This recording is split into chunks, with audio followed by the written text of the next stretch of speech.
Zdravo, evo nešto zanimljivo. Institucije nikada ne prodaju. Lekcija MicroStrategy o kriptovalutama. Kada govorimo o Bitcoin tržištu, često se fokusiramo na male investitore, one koji kupuju 100 eura mjesečno ili povremeno ubace veći iznos kad im se ukaže prilika. Ali pravi pomak na tržištu dolazi od institucija. I tu postoji jedno zlatno pravilo. Institucije ne prodaju. Institucije nikada prodaju je tema koju ćemo detaljno istražiti u ovom članku. Muškarac u odjelu drži Bitcoin ispred grafa rasta s porukom o institucionalnom ulaganju MicroStrategy. Najbolji primjer je kompanija MicroStrategy i njen izvršni direktor Michael Saylor. Kada su 2020. godine odlučili da uđu u Bitcoin, mnogi su mislili da je to samo eksperiment.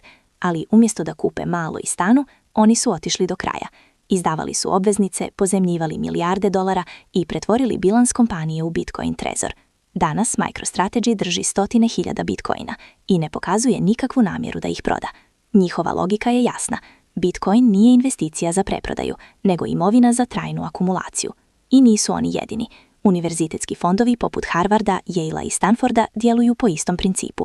Kada ulažu, oni ne gledaju kvartalne izvještaje, niti pokušavaju da pogode. Hvala što ste gledali. Pretplatite se za više sadržaja.